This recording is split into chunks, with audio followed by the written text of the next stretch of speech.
Kisah Misteri Sangkuriang. Malam ini, aku akan membacakan versi legenda yang tidak pernah diceritakan di sekolah. Versi yang hanya diceritakan oleh para tetua ketika malam sudah benar-benar gelap, ketika suara angin hutan terdengar seperti bisikan roh.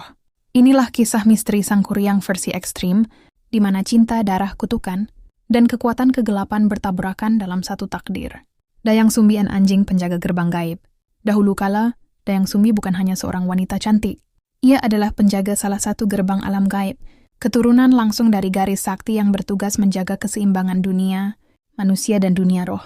Ia hidup jauh di hutan, ditemani Tumang, seekor anjing yang sesungguhnya adalah makhluk gaib kelas tinggi, penjaga gerbang kegelapan yang mampu berubah wujud. Di malam-malam tertentu, Dayang Sumbi mendengar suara seperti ribuan langkah di bawah tanah.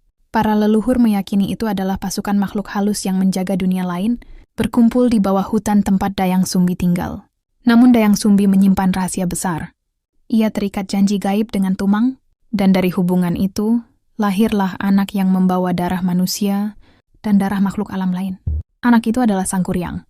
Hujan darah di hutan gelap.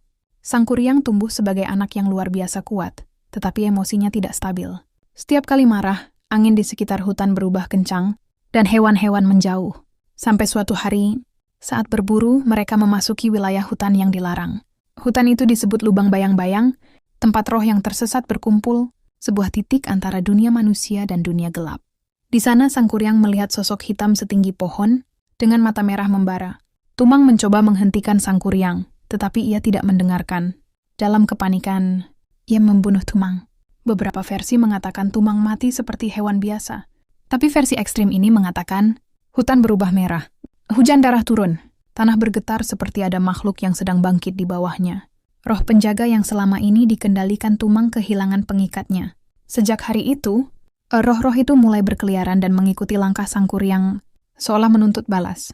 Kutukan Dayang Sumbi dan penglihatan mengerikan. Ketika Dayang Sumbi mengetahui kematian Tumang, sesuatu dalam dirinya pecah. Ia melepaskan kekuatan yang selama bertahun-tahun ia segel. Dayang Sumbi memukul Sangkuriang dengan senduk sakti, membuat luka yang tidak pernah hilang.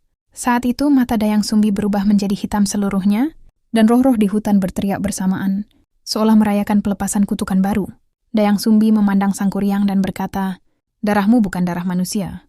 Dan mulai hari ini, kutukan akan mengikutimu sampai dunia runtuh." Sangkuriang lari, dan sejak saat itu, ia selalu mendengar langkah-langkah mengikuti, meski ia tak melihat apapun. Pertemuan yang memicu bencana alam. Puluhan tahun berlalu, Sangkuriang tumbuh menjadi pria sakti yang mampu mengendalikan angin, air, bahkan getaran tanah. Namun setelah kutukan Dayang Sumbi, ia tak lagi sama. Ia bisa mendengar suara roh, bisa melihat bayangan hitam di langit. Dan di belakangnya selalu ada sosok hitam yang mengikutinya, semakin besar seiring waktu. Suatu hari ia bertemu Dayang Sumbi, ibunya sendiri, namun Sangkuriang tidak mengenali. Dayang Sumbi menyadari bahwa energi gelap di sekitar Sangkuriang jauh lebih besar dibanding dulu. Jika ia marah, gunung bisa meledak, kata seorang tetua kepada Dayang Sumbi. Namun takdir lebih kejam dari itu. Sangkuriang jatuh cinta pada ibunya sendiri. Dan saat Dayang Sumbi menolak, energi gelap dalam diri Sangkuriang mulai bergejolak, seperti gunung yang ingin meletus. Pembangunan perahu raksasa dengan tenaga makhluk gaib. Dayang Sumbi memberi syarat mustahil. Buat perahu raksasa dan bendung sungai menjadi danau besar. Hanya dalam satu malam. Namun yang tidak ia duga adalah Sangkuriang kini memiliki pasukan. Ribuan makhluk gaib yang dulu dikendalikan Tumang, kini terikat kepada Sangkuriang karena kutukan dan darah. Tumang mengalir dalam tubuhnya. Malam itu hutan berubah menjadi lautan makhluk hitam.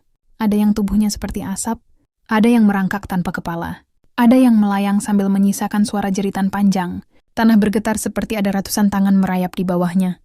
Mereka membuat perahu raksasa dari batang pohon, mencabutnya hanya dengan satu sentuhan. Mereka memindahkan batu besar seukuran rumah seperti memindahkan kerikil. Cahaya-cahaya biru menari di atas langit, tanda bahwa portal gaib mulai terbuka. Pengkhianatan dan amukan yang membangunkan gunung. Dayang Sumbi ketakutan. Ia tahu jika pekerjaan itu selesai, dunia manusia akan runtuh. Dengan ilmu pamungkas, Dayang Sumbi memanggil para penjaga alam terang roh kuno yang bertentangan dengan makhluk-makhluk milik Sangkuriang. Ia menciptakan fajar palsu, membuat langit berubah terang sebelum waktunya. Makhluk-makhluk gaib teriak dan melarikan diri kembali ke dalam tanah. Beberapa terbakar, beberapa meledak seperti bayangan yang pecah. Sang Kuryang yang melihat semua itu mengamuk. Tanah retak. Awan hitam turun hingga menyentuh pepohonan. Angin berputar seperti pusaran neraka. Dalam amarahnya, ia menendang perahu raksasa yang belum selesai. Dentumannya begitu besar hingga membuat retakan sepanjang lembah. Perahu itu terbalik dan berubah menjadi gunung tangkuban perahu.